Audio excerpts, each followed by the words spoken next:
on top as we head into Champion Select for the 6th and final game of today. And in the battle for first, what I expected to happen did right off the bat, and that's the removal of Dude's champion, an MVP in his own CBLOL finals with the champion Thresh.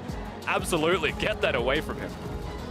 The next ban coming out is going to be Elise from SuperMassive, targeting towards Napon, who has banned out Graves. Not only has still managed to pick up that champion here today, a very popular ban currently, despite the nerfs that have hit him recently.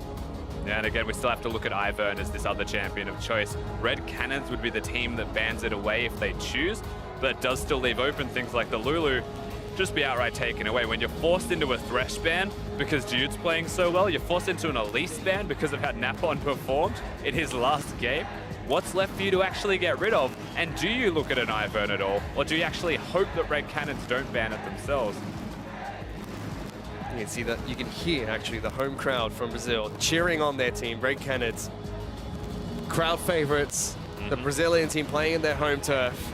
They will definitely want to be picking up a 3-0 here, not only for themselves, but for their fans who are watching at the studio and back at home as well. Always the sixth man, right? Just having that extra crowd behind you, the backing, you can feel the vibrations in a stadium when the team is so enthusiastically supported by everybody there. And with that, all the bans that we round out for the first ban phase, as we had Malzahar finally banned out by SuperMassive, with Zyra and Ashe being taken away by the Red Canids. That does leave Ivern as well as Varus open. Yeah, Varus is the other big one. Yes, Ivern stands to attention. Lulu's also a big point of contention, but Ivern usually crops up as #1. Things do change, but Varus is also a very big deal. And SuperMassive go for the Lulu pick as their first pick of choice. This now gives Red Canids the chance to pick up Ivern and potentially Varus. Yeah, you have to wonder if they want to actually pick up the Varus when they need to get rid of Caitlyn from this Lulu-Caitlyn combo that we've been constantly seeing. Ivern makes sense, should be locked in, but their second champion of choice. Do they actually go to the Varus? And they go towards the Caitlyn, like you mentioned, Rusty, allowing SuperMassive to pick up that champion if they choose to do so. So far, both the teams drafting quite well in the first pick phase. And it's all adapting to the games that they've had today, or the games that they've seen of their opponents today. Again, target bans from the SuperMassive roster. We now look towards their second and third picks, and you'd expect jungle AD carry. This is where we may see a Varus crop up. Well, let's see what SuperMassive decide to pick up. First up, it's going to be Lee Sin to go up against the Ivern, probably the second most popular jungler at the moment, barring maybe Elise, who is constantly banned out by multiple teams. Bat and Graves always being removed from the board as well, always banned away. So good to see. Stomage, very good, prolific Graves player historically, also able to hard carry with his team through all of the wildcard qualifiers of old.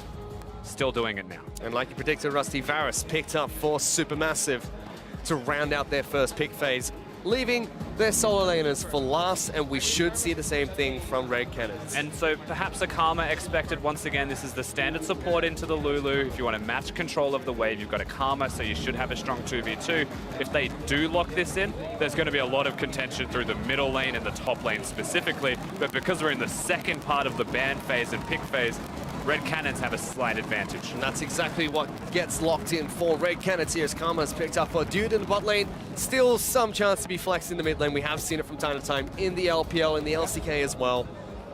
But we'll have to see what the final 4 bans are going to be between these two teams. The Syndra taken off the table right away from Red Canids. And the beauty of this is that Robo as well gets the opportunity to counterpick with all of his diverse champions that he has locked in already in this tournament. He now gets the possibility of a last pick, which is where the Syndra ban from Red Canids comes in and does make a little bit of sense. It feels like they'll set themselves up with a mid champion that is at least not going to lose in the 1v1. Whoa, respect bear coming out from SuperMassive here as they ban out Darius towards the Red Canids. No more donkey for you, Robo.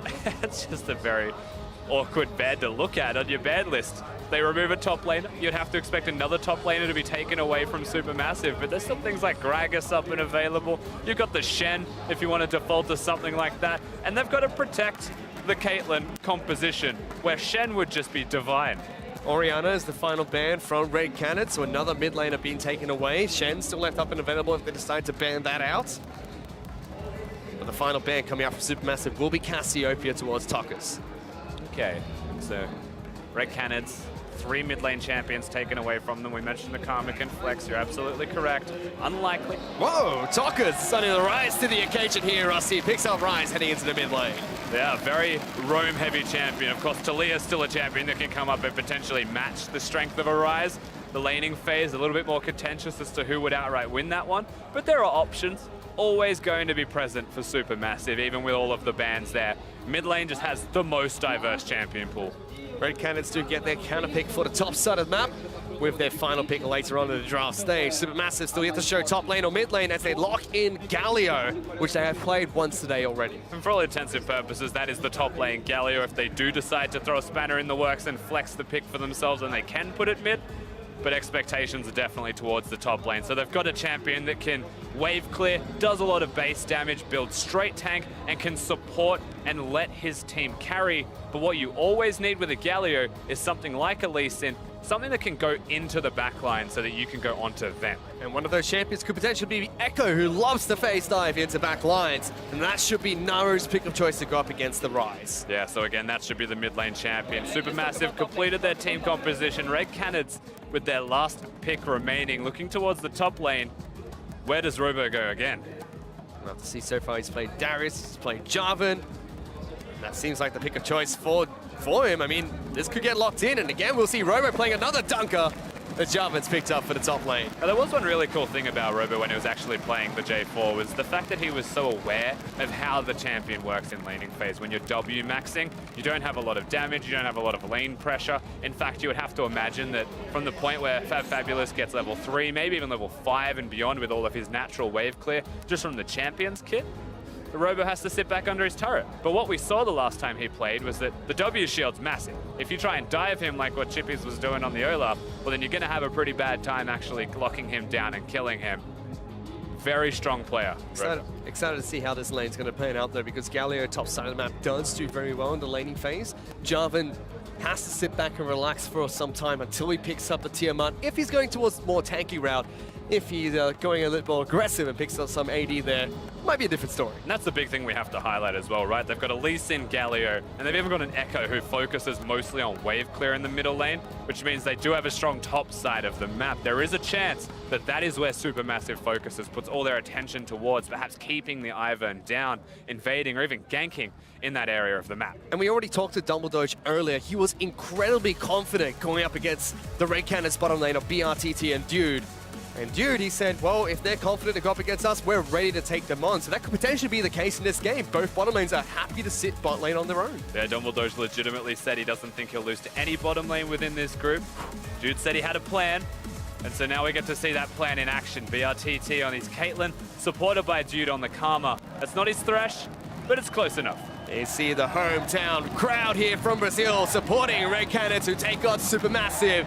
The two #1 teams of Group A battle it out to see who is going to be first place to wrap up day one of Group A. And as we hop onto the rift, once again, the early pressure always highlighted around the jungle position has been mentioned time and again, but Ivern just seems to be the best champion at the moment. But blue side has a 100% win rate, I believe, today, and Ivern's on red side. So most seriously, we're going to have to see how this one does play out. Let's see if the blue side advantage, so to speak, plays off for Supermassive to try and upset the hometown favorites. These two teams are the favorites of Group A, followed probably by Rampage and Direwolves behind that. Depends who you ask, of course. Don't ask us. Different story. You ask a Brazilian fan, Brazil definitely the #1 team, though. You ask a Turkish fan, and the same thing applies in the converse direction. And as you've mentioned already, the 6th man of Red Canids will definitely be helping them out today. They want to prove their hometown, or they want to make their hometown proud. The best way to do so is to finish off nice and strong in the first day of MSI play-ins. One cool thing as well that we are seeing from Supermassive is a red buff start from Stomaged. There is going to be a ward actually spotting him at the Raptors, however, when he does go towards that camp. So it's going to be most likely noted by Napon as to where he wants to go. And this is more so an expectation from Stomaged to go red, probably to the enemy blue buff instead, because he knows that his blue buff is always going to be in jeopardy. So good awareness from Supermassive this early in. Supermassive do have vision control as well towards the bottom side of the jungle, so they know Ivern has not started on his blue buff. In fact, he just marks the red buff, moves over towards Raptors, and smites that away. At the same time, Stormage has taken my red buff and did not walk over the Raptors ward, so has not been spotted out by Red Canids yet. It's a bit of a 50-50 as to where the Ivern's going to go, but he's the one who always has tempo because he can come over to his next camps. Doesn't have smite. In fact, he's running super low on mana, so curious that he has gone for this clear that he has chosen. Yep. Is because he may have to have an early recall, or he'll have to sit somewhere and you just wait for mana to come back. Well, his red buff should be up and online. That will give him some health regeneration, not too much, and maybe his smite back up by the time he heads towards Krugs. But bottom side of the map, where we thought the focus was really going to be in this game, BRTT and Dude already laying down some pain over towards Double Doge and Zeitnot, who have been forced off of this minion wave. And that's the Caitlyn Karma in effect. You know, Double Doge does a lot of damage to champions and can control the wave a little bit with his Lulu, but Caitlyn matches that. And Karma definitely matches that as well. So if they ever protect each other, they 2v2. Outright victory you'd expect goes to the Caitlyn and the Karma, especially with how they're playing. Making his way in towards the mid lane, Tokus has locked up Naru. Here comes the Lee Sin trying to dodge around minions, flash over the wall, gets the Sonic Wave and Resonating Strike, but Tokus holding on to his summoner spells, only using Ghost to get out of that sticky situation. And that's because the Ivern's nearby. Good respect from Samaj to not actually come in, follow that any further, commit too hard for the kill. The flash was also used by that Lee Sin though, unfortunately, so for what it's worth, pans out in an okay spot for Red Canids. Still forces the Rise to go back to base, but the timing is still sound as he gets his tier. That was most likely going to be the recall timing either way. Meanwhile, during that time, we got a chance to check in with the Keystone Masteries for these two teams. The only one that really stands out here is going to be the Thunderlords for Double Doge, up against the Windspeaker's Blessing picked up by Dude, as well as the Warlord's Bloodlust for the Caitlyn. So we should see another Infinity Edge Caitlyn over the Blade of the Ruin King here today. You would have to imagine so, but sometimes it changes depending on what they would like. It does still make the most sense against the current team that he's playing against to go for the crit build, chunk them out, burst the Echo, prevent him from using his ultimate offensively, and have to use it defensively. Bottom lane again, BRTT and you getting so much poke damage on towards Double Doge and Zeitnot. Did see the longsword start for Zeitnot, so it does have a couple of extra health potions. And they're doing this with Ivern on the top side of the map, with no awareness realistically of where Stamaj is going to be on this Lee Sin. So you'd say, hey, perhaps that's a little bit aggressive. Could be a little bit risky, but because they're winning this lane so hard, the health advantage that they had until about now was quite substantial. At this stage though, BRTT might want to get the cannon, or miss the cannon and run the heck away. Missed most of those minions, as he did miss his 90 caliber net, which would have put quite a bit of damage down towards the Varus.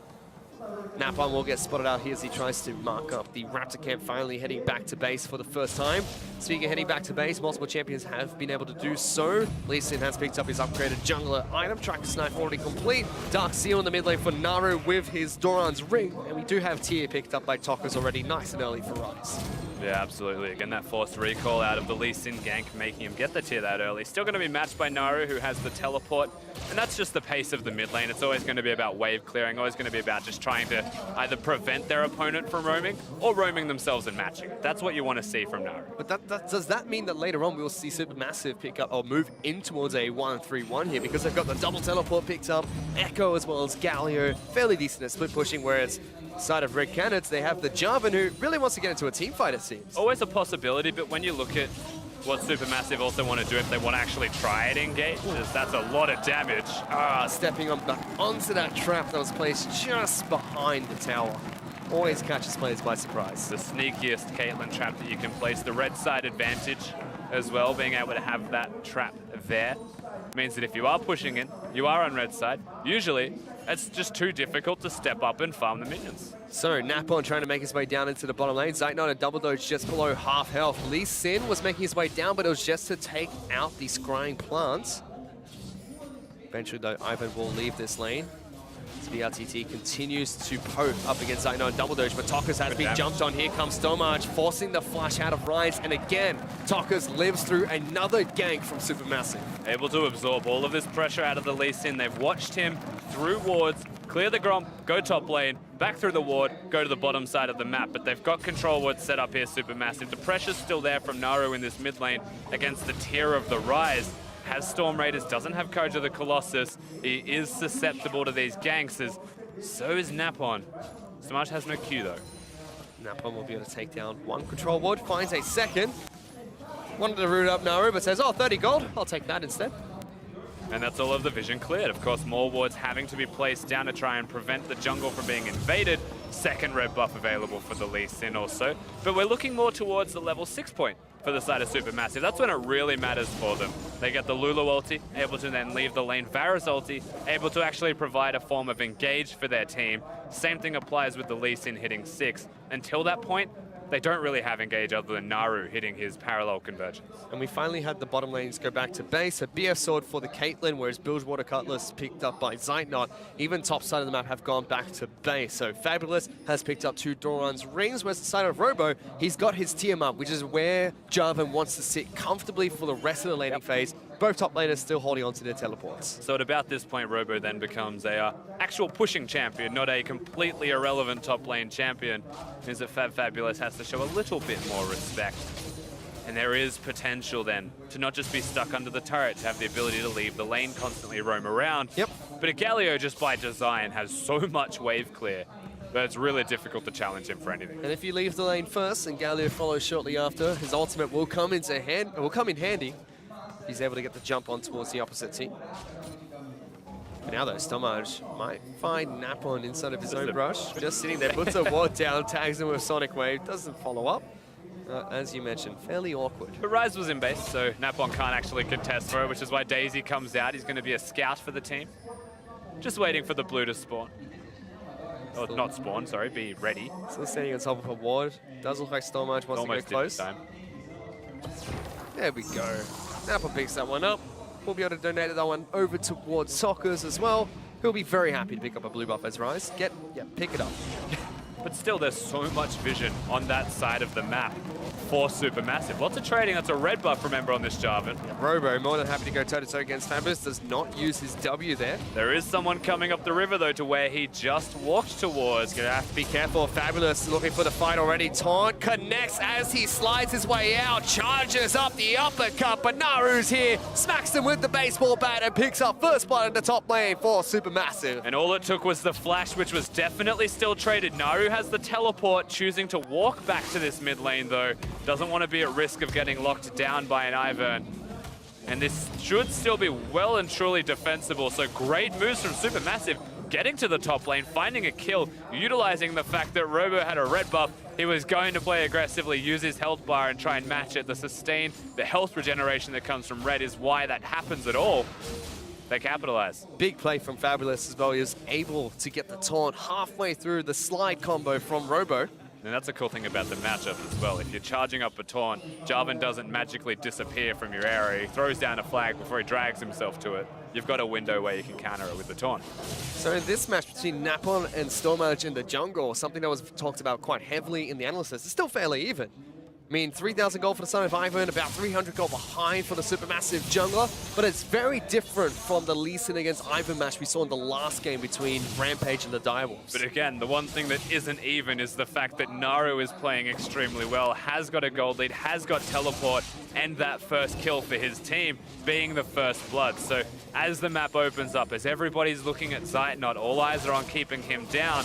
They're doing that with the draft. But who's going to stop the Echo? And it's something that we see used a lot against Syndra's. Echo using the ultimate to avoid Syndra's ultimate, avoids lots of damage. Similar concept against Ryze, really once the burst combo comes through, use it, regenerate all your health and go fight back with your Time Winder. And you know, there is a real chance that as we progress further into this game, Naru's going to have a super challenging time killing anybody on Summoner's Rift, just because it's an Ivern to shield people up. Jarvan has his own shield, Ryze has his own shield, and then the Caitlyn's just going to be absolutely protected without fail. And so who does Echo actually assassinate? If he was behind, the answer is nobody. Especially but the fact that he's ahead, he can. Especially with Karma in the lineup for Red Canids, that's going to help shield up the entire team. But look at this, Naru already wants to fight Tokas. Tokas stands his ground. There's the ultimate being used, back to full health, nice and easy. Does have blue buff available, so that will reduce the cooldown slightly, about a minute and a half before that's back up again. Yeah, using it to trade, not using it to all in. Wants to stay as high health as he possibly can. But against the Catalyst as well, out of the Ryze, he should be okay as they're setting up for this. Naru throws out a good W there, but Dumbledore is just the one that gets locked down. Daisy not able to get a knock up against the Lulu. As Red Canids happy to sit on top of a pink ward, and Fabulous was trying to move down into the bottom lane as well, getting his ultimate to make sure he can protect anyone from Supermassive who decided to dive in. Absolutely, utilizing that pushing lane is this is what you expect to see constantly in the top lane. There's always going to be pressure for Fabulous. He's always going to be able to push in the Jarvan, even with the Tiamat. Stomach forcing Dur to flash away as the speed up came out from Dumbledore, helping out the Godfist Lee Sin. Lots of damage from that Lee Sin. Hasn't quite got his jungle item yet. When he does, people will melt. Very big power spike for Zeitnono as he has picked up his Blade of the Ruin King just against the BF sword of Caitlyn. Yeah, good window of opportunity. Caitlyn's item build usually goes towards the Hurricane. He hasn't been spotted out here, so Lee Sin is right behind Caitlyn. BRTT caught in the built-over Peacemaker animation allows Stormar to pick up a kill. Just completely stuck with his pants down, BRTT. No response there because he's stuck throwing out the Q. So Supermassive, 3 members strong, pushing this bottom lane, even tanking the turret here and there to try and keep the minions alive for just a little bit longer. They won't get it with this wave, but the next one is sure to follow and sure to be the structure going. Dumbledore was confident heading into this bottom lane. There was not too much action that took place, but still the first kill for the bottom lane goes over towards Supermassive, and now Tokka's taking a beating from this Echo in the mid lane. Yeah, and just the fact that Dude isn't there means the bottom turret falls. Naru already 1-0. The ability to roam top gives him that lead. We get to see this kick again though. As he was queuing, there is legitimately nothing that he can do to respond to that fantastic kick. Turned into a little critter as well by Dumbledore, making it even harder for him to escape from that. BRTT not going to be too happy with that gank.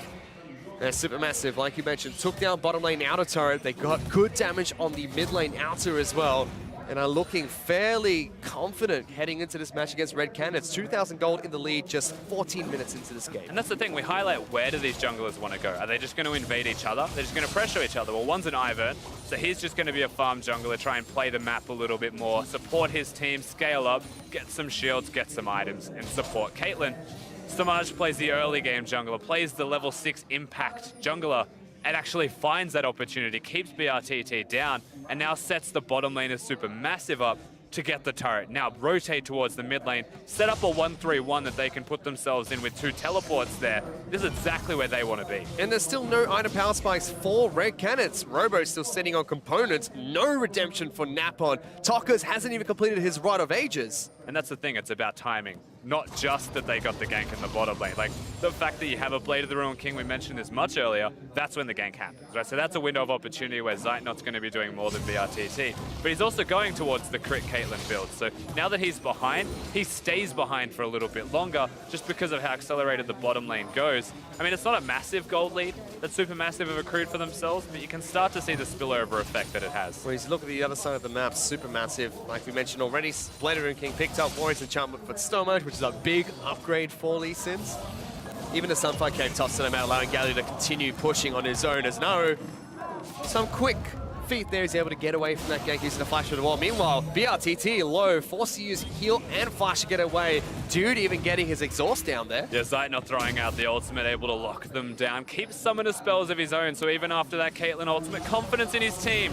Pressure on the mid lane turret. Supermassive keep pushing on. Napon stops Naru from diving into the back lines with a snare. Gallia was waiting to pop his ultimate if Naru decided to dive on in.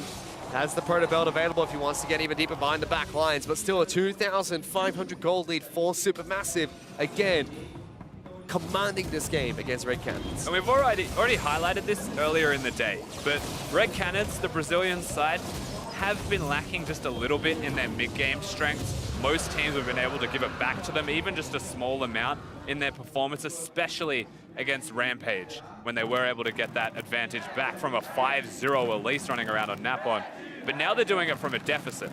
And so we have to watch how they actually play this one out. Can the slow, calm, methodical, Supermassive side actually continue this Rampage? Or will Red Canids be able to hold on and show they do still have what it takes from a mid-game deficit, not lead? You can see the hometown crowd still cheering on Red Canids here. The Brazilian team have high hopes heading into this group stage. Group A was looked to be the strong group thanks to the fact that Turkey as well as Brazil were in this group. We finally get to see them playing here today. And as expected, 2-0 up for both these teams. Only really tested by Rampage, who finished the group stage 0-4. And they give a blue buff over to Stormage. There was slight amount of pressure from Jude, but they don't give it to the Echo. That is one of the more curious decisions. I mean, he was there. He was right there. Varus walked over. Doesn't need it. Evidently. Has a sheen, has mana. Might have the enemy blue? For now, though, Supermassive are setting up on the top side of the map. Stormage clearing out a couple of control wards. Xynon and Double Doge are going to continue pushing. These Ivan brushes are deceptive because Napon is waiting in the wings. They do ping it out though, so they feel like something is going on, something fishy you could say. And Justice is also running through the jungle just behind Naru. Again, smudged. Naru, if they dive the tower, they've got a Galio to go immediately on top of them, something that always has to be remembered. But in this case, Red Canids say no to the fight. Yep, they back off with Caitlyn in the bottom lane and Galio trying to cheat up through the top side of the jungle. Red Canids give away another outer turret as SuperMassive increase their gold lead to about 3,500 gold ahead of the Brazilian favorites. There's just too much to respect, honestly, running around as a group. They're trying to trade, they're trying to get the mid lane turret. Eat your heart out, Vedius. They are trying to do as you suggested, but it's just not happening. SuperMassive continuing their push top side of the map. Robo is stuck alone to deal with this one. That's fabulous. He wants a piece of BRTT. He's going to give him some justice himself. BRTT's just running away, but he chucks a couple of punches into his face and takes him down one-on-one. Your cupcakes do nothing, BRTT. They're actually just placed as an afterthought as Galio casually lists over them. Secures a kill. That is a big Galio now running around. And with teleport in the bottom lane for himself, Fabulous is going to continue split pushing for SuperMassive, making sure that the rest of the team can be grouped up as 4 and trying to capitalize on a 4-on-3 fight. And they can't afford to have Caitlyn die. They can't afford to have Caitlyn split pushing. All of these things now get exacerbated further. Fabulous has brought the minions up with him. SuperMassive now collapse themselves, and so much pressure on all these structures. Naru into the back lines, Jude down to less than 200 hit points. And SuperMassive use that dive to take down the bottom lane inner turret. As it stands, 19 minutes into this game, Red Canids are trying their best to trade to get these structures, but there's no kills, there's nothing to be seen, absolutely just the number 0 as it all starts from hitting the knockup, plain and simple, as trap 1, trap 2, throws a third one out for good measure. Unfortunately, none of them are actually able to save his life. He was doomed to die. Yeah, Fabulous doesn't want any of your cupcakes, BRTT. But SuperMassive. 0 kills, 0 turrets. Not a lot of hope right now for the Brazilian side.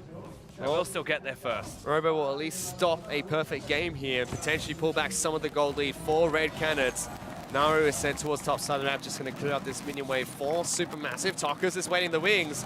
They're trying to take out a control ward. There is a Galio coming in if Naru needs him. There it comes. Superman's going to come back down, but Red Canids get the heck out of dodge and avoid the knockup. And the control ward lives. That's what really matters here for the Turkish side. It's a statement that Galio can and will do this, but it's also a sign of what's to come if team fights do start happening, as the crowd is trying to be that 6th man and really get them into this.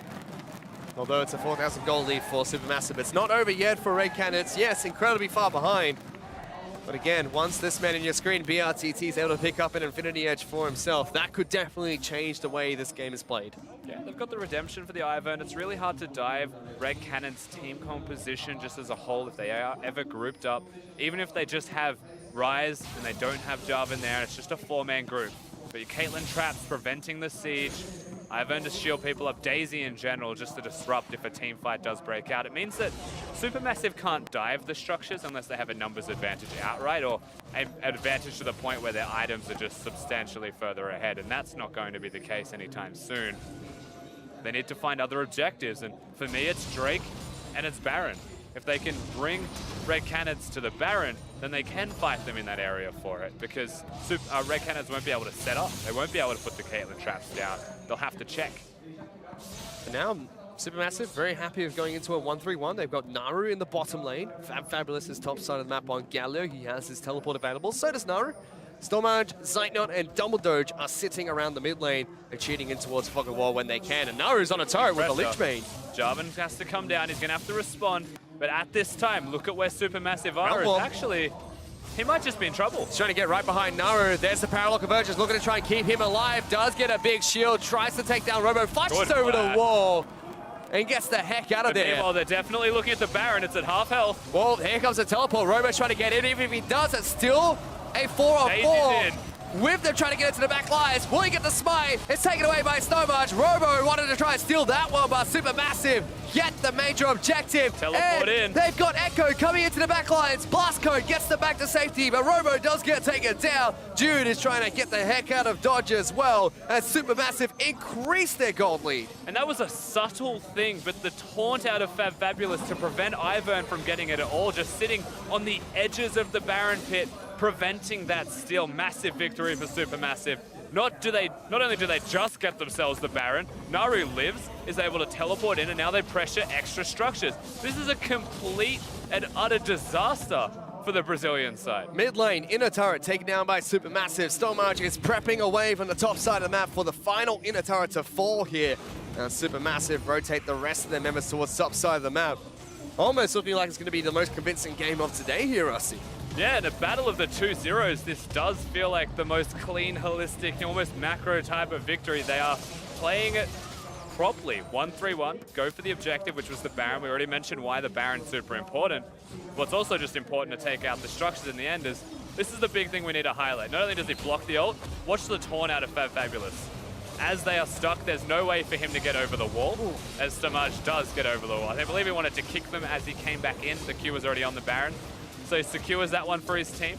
Compliments of Fabulous as Zeitnot definitely doing a lot of damage. Yeah, Stormarch and Fabulous played out fantastically. Lee Sin jumping over the wall, ending the taunt with a kick, getting back into smite that one away, made sure there was no scenario where Napon could steal that one with a flush smite. Robo tried his best. Unfortunately, the slide combo from Jarvan's not enough to take down a Baron. SuperMassive increased their lead by taking another elemental dragon for themselves. Ocean Dragon has been picked up here.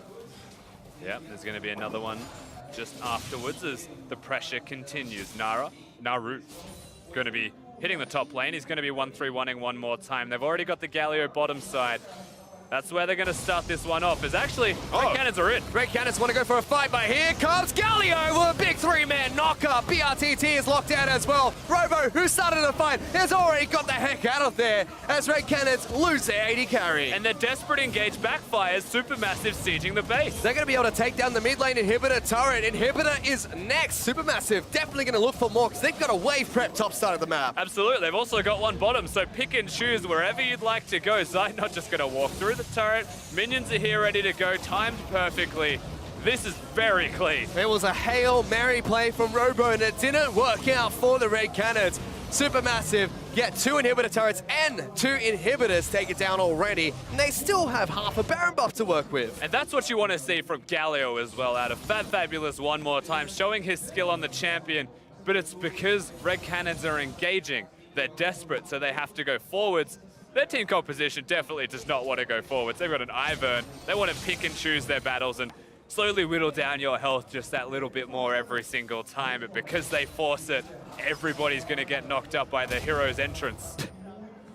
As you get back over to those Krugs, Lulu. Stormarch knocking Double Doge away there, despite all the help he's given him this game. We can check it with the gold. Big lead for Zeitnot. At the moment, 11,000 gold to 8,000 gold on BRTT. And Fabulous is just a massive tank at the moment. Baron buff will finally expire on SuperMassive when everyone except for Stormarch. And frankly, just as it stands, BRTT may have 2 items completed, but those 2 items do not even compare to that of his opponent. The damage is just too real. Nothing's going to stop the Galio from killing Caitlyn at this stage. That's just where we're at. As you mentioned, Caitlyn's just going to stay behind for so long, and they're going in again. SuperMassive, they're not afraid of no one. Stormarch deep into the back lines, kicks Robo back of all people. Doesn't matter because SuperMassive goes in, big taunt onto 3 people with Naru diving into the back line as well. BRTT is going to get taken down. Robo's trying to run for the hills. Fabulous is a giant gargoyle who is wreaking havoc into the back lines, and SuperMassive are going to try and push for the win here. Definitely looks like they're going to push for it. There's 3 members alive, but I don't think they have enough to prevent this. Here they go. Icon's not quite in sync, but they're happy because the Turkish lineup have been able to pick up a win here against Red Canids to go 3-0 in Group A, day 1 of MSI play-ins. And after a victory like that, it's safe to say that the Turkish side are your favorites in Group A. They are the #1 team, and they just proved it convincingly against the opponents that you might have expected to be a bit closer. I mean, especially when that was a near perfect game. all Dragons taken away, all Barons. The only thing that stopped that from being a perfect game was the fact that Robo got a turret in the top lane. Yeah, that was, I'm going to say, a clutch turret to save themselves from a perfect game on an international stage. That's something that rocks you. To be 2-0 up, yes, you're still in a good position. They can reset because this is their last game for today, and they'll be happy about that. If that was game number 1, if that's how today started off for the Red Canids, could have been a different story. And other than that, so far, for SuperMassive, the only thing that has really tested them has been the team that's gone 0-4 in the first day of groups, which was Rampage, and they're just looking so dominant. Excited to see how they're going to play in day 3. Yeah, that was honestly just such a clean, crisp performance out of SuperMassive. They did not look like losing from minute 1. And the beauty of this, once again, is that Naru steps up to the plate. He's the big carry for this team one more time. Yep, he's done it all day and did it again in the final day of the match. But to wrap up the day, let's give this one back to the analyst desk to break it all down.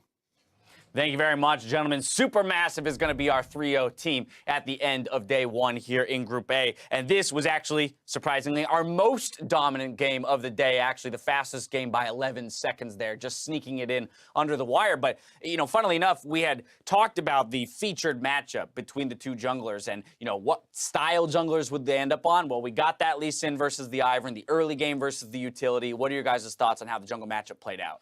You can go on that one. All right, well, so I want to start off by saying that early on, it seemed like it was a very slow game. Both teams just playing very much to lane, a lot of investment onto early vision. But the key play that really opened up the map was the Stomage moving down to the bottom half of the map, getting that kill onto BRTT, and giving SuperMassive the freedom to start taking down these turrets. Because once that first tower went down, it was all across the map for the rest of SuperMassive. There were a lot of thoughts I have on this game. One, I love the bans coming out of SuperMassive here, that they just target pick comp super hard. We know that's what Red plays best, the Canids play the best, and they just basically ban all that out, pick something else. We talked about maybe going for the Lulu first wasn't necessary because you can get a Karma later, but it works out fine. And then, like you said, the Lisa making the big play. There was an opportunity where that Karma Caitlyn lane gets a huge chunk on bot lane. We saw that the Ivern goes down and camps, you know, brush. Instead of moving into lane and trying to abuse the health advantage as hard as you can with a 3-man siege and daring Lee Sin to stop you, he just sat in the brush and hope he face check, which is like, that's not what an Ivern does. Right. Like, they like were trying to play this like weird pick style. That's what the Lee Sin does. Yeah, they were trying to play that weird pick style with the wrong champions because all their pick champions got banned out. Yep. All right, so we have these two different kind of clashes in style, at least with the junglers. And SuperMassive,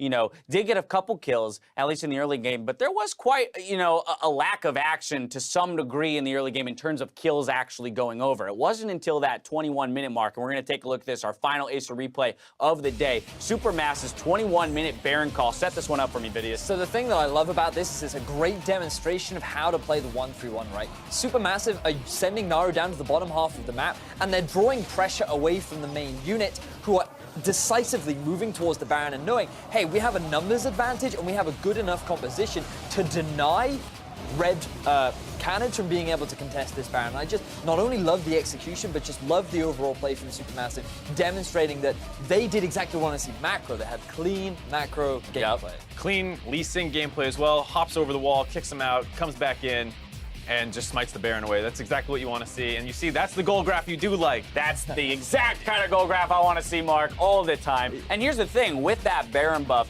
I think this is where we're kind of landing at the end of this game, is that SuperMassive does feel like they have the best understanding of the macro game kind of at all levels, because they made a great play to secure the Baron, and then with the Baron, executed properly to get double inhib and then push on the next wave right after backing to end the game. So closing it in a very, very clean fashion once they were able to secure that lead. And I think that what we saw from Red Canids is that very early on in the day, Direwolves gave them opportunities to maximize the use of this Ivern, right? So they freely got to a point where they could optimize this Ivern composition. They didn't need the engage because Direwolves were acting as the engage for them, right? Whereas this time around, there was no big team fight. They weren't allowed to scale into the mid game. BRTT ended that game with a 0-4-0 record. Like, these guys they could not optimize this composition. They didn't have the same sort of setup that they had earlier in the day. Right, the Syndra's gone, the Thresh is gone, the Elise is gone, all champions that they had huge success on their previous 2 games, not available this time around. I just thought it was a very good understanding of Supermassive of not only how to counter their opponents, but how to play their own comp as well as just play some good League of Legends. Yeah, I mean, I love this point about the aggression as well, because so much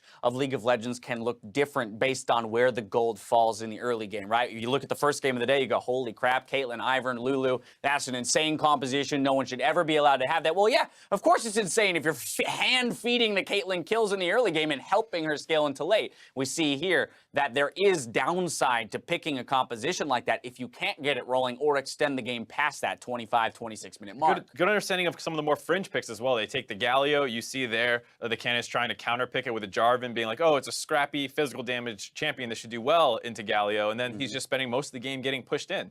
Yeah, and so now if we kind of like pull back for a moment here and look at these 2 teams as being the front runners to get out of the group, we talk about the expectation for both squads, right? You're in your home country, Red Canids, Brazil, you want to show up for your crowd and your audience. But on the flip side of things, Supermassive is just trying to get back to where they were last year at MSI, which is in the group stage. So for them, lofty expectations saying, hey, we're the team that's been here and done this before, so we have the same expectation that we can get back to that. And the narrative that we started with at the top of this show was very much that this is a team that has stuck together. They've made a change in their AD carry, arguably should have been an improvement. So far, he has demonstrated that. And as a team, they have grown, and they are here to show that growth to the rest of the world. You talk about their AD carry to get a first-hand account on that win. Let's go ahead and send it over to Shox, who's standing by for an interview with Supermassive's bot laner.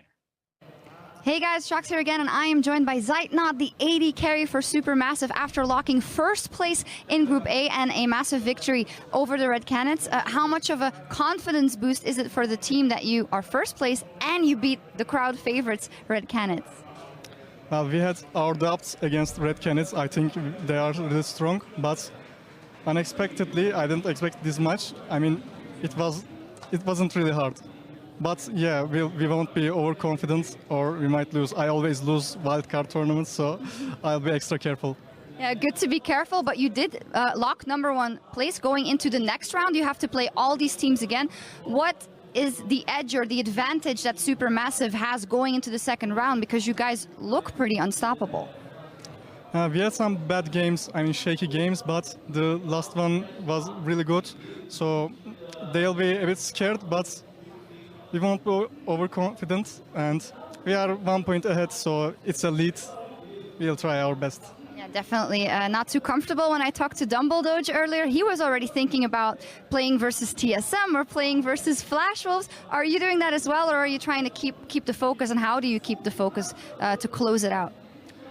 Dumble is that guy, you know, he wants to get ahead and talk big, but I'm not, so I'm the stressful one, actually. I'm always, guys, we're gonna lose, so I change the weather, you know, so they be extra careful.